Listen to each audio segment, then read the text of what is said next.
Apologies to begin the essay because this will probably seem like a Scorsese video in disguise. I'm not interested necessarily in Scorsese's polemic against comic book films. I do agree with him that the majority of these kind of fantasy films or comic book films or whatever label you want to put them are not very serious, not intended to have serious emotional or intellectual or cultural weight. They just are what they are. They're junk food. If you enjoy them, you enjoy them. That's it. No harm in that. But that's what makes Zack Snyder's Justice League so fascinating, especially when we get into the Rand issue and the Rand controversies, because this is a very serious film and it's a very intellectual film, but it has so many aspects of fantasy films. It seems to be escapist, seems to offer up very exaggerated premises, it has very broad themes, and so on and so forth. But if you look underneath the surface, it has a very strong core to it. Now, my argument would be it's very anti-Rand, but it's not being anti-Rand in a kind of silly or dogmatic fashion, because we do see over and over again the heroes do save people in an altruistic fashion, right? Whether it's the Flash with the young girl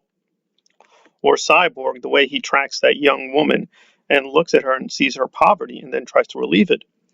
But it's not simplistic because we do see both sides of the issue. We see that, yes, the Flash is doing something good, but he's not at a good point of his life. He's not being serious. He's sort of just wandering. So his act of heroism doesn't solve his larger problems. So we're not given this very simplistic notion of heroism. Well, if you do something good, then you're going to get something good back. No, that's not what happens. He does something good. He still has a lot of problems. Yes, Cyborg is trying to address the poverty of this one person, and that's very interesting, but it doesn't really solve poverty in any real sense. And of course, we don't even know if necessarily him helping her really will be better for her. It's obviously going to temporarily relieve her situation, but is it going to really solve problems? Maybe those problems are internal. Maybe there's genetic factors. Again, we're not given a lot of information. We have to make our own leaps here as to what Zack is saying and what he's not saying. But I think we can be clear that this is a much more serious engagement than, say, something like Lord of the Rings, which, whatever virtues that film has, does offer a really simple and simplistic binary of good and evil. The evil people are the orcs and Sauron, and the good people are those opposing Sauron. That's it. So if you want to know what is this film about, it's about the heroes opposing Sauron. And if you ask, well, why? It's because he's evil. He literally is the manifestation of all evil in that universe. So insofar as you're not evil, you're opposed to him. That's it. It's that simple. The only real challenge the heroes have is believing in themselves, right? The major conflict in the whole trilogy is not Frodo, but Aragorn and him finding himself and finding the courage to be a hero. How's that a challenge? He's not going to side with Sauron unless he's going to commit suicide. He's going to regain his confidence and fight Sauron. So what is the conflict? In the interest, there is no conflict. It's not a conflict if you're beyond the level of a juvenile. But for the film, that is the conflict. That is the central conflict, is the heroes finding the hero within, suffering some minor doubts, and that's about it. But Snyder isn't doing that. He's giving us some very real world problems that these people have. They're suffering from alcoholism, drug addiction, they have family problems, they have deep schisms within their personality, they clearly have mental issues. These people are very realistically drawn. So when they have self-doubt, it's not minor, it's not small, it's very endemic and systemic, and it's not clear even when they win, that those problems are going to go away. They have to struggle against Steppenwolf because it's necessary to save humanity, but we're not given a simplistic answer that, well, they defeated evil in this guise, therefore the good people have triumphed. No, there's a lot of pain and sacrifice, and it's not clear they're going to win because there's still dark side. So it's a very mixed message of a film in terms of where do you want to take it. You can sort of take in that he is making a plea against fanaticism, because once again we see the heroes in this very iconic pose as these kind of godlike creatures. But as always, they do a lot of destruction. They don't necessarily solve all the problems they are supposed to address. So you can kind of see this as a kind of veiled Randian case against all forms of theism. I mean, especially with Steppenwolf. I mean, there is no doubt what Steppenwolf resembles. He resembles a complete religious nutcase. He's a complete fanaticist. He wholeheartedly believes in Darkseid. He's obsessed with the anti-life equation. He wants the mother boxes to form what he calls the unity, and he wants it at any cost. And this is very explicit. Parademons literally bow to Darkseid as if he's some kind of religious or godlike creature, which he is. But is he a religious figure? Well, he's definitely as powerful as a god, but does he have the same function? To Snyder, he does. He represents this very seductive vision that his followers want, because they honestly believe this. They believe that domination by him would be better for the universe. And that to oppose him is ironically a form of evil because he's going to bring order to the universe. Whereas if you have freedom, you're going to have chaos. And even the way he addresses Darkseid, my lord, it's pretty clear we're getting somebody who thinks of himself as a religious follower. And he is a noble character because that's probably the one part of this story I don't like, is that there's such a strong parallel of redemption with Steppenwolf and the heroes. They even say it explicitly, he's seeking redemption. And usually in these stories, redemption is something we want for the protagonist. Snyder is forcing us into a very difficult position because in a weird way, Steppenwolf is the only central protagonist. The other characters are more like cameos to his story. So we can sort of subvert the expectations and sort of see it as his story, but he fails. He does not achieve redemption. He loses, so he doesn't gain the grace or forgiveness of Darkseid. So usually we should feel kind of bad for the hero, but we don't, because his heroism is going to mean the destruction of all humanity, and we're on the side of humanity.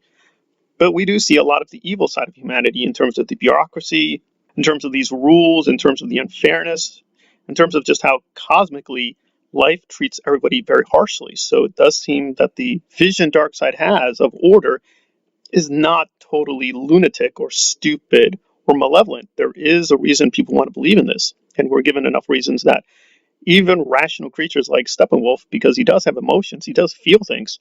He mocks the heroes. He feels pain and anger and guilt, as well as frustration. He has three dimensions.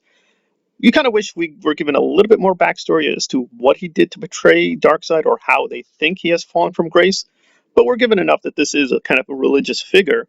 And if he represents religion, then clearly religion is tied to, at the very least, incredible amounts of destruction. And that's exactly how Ayn Rand always viewed religion. She always had this extremely negative opinion of theism or belief in any god. Didn't matter which god, Muslim, Christian, Jewish, she was opposed to all gods, all forms of theism. Any attempt to move beyond the rational empirical world were for her just complete forms of stupidity. There could not be any real argument for these things. That said, she was not emotive about this issue. What she wanted was a rational case against God, a rational case against theism.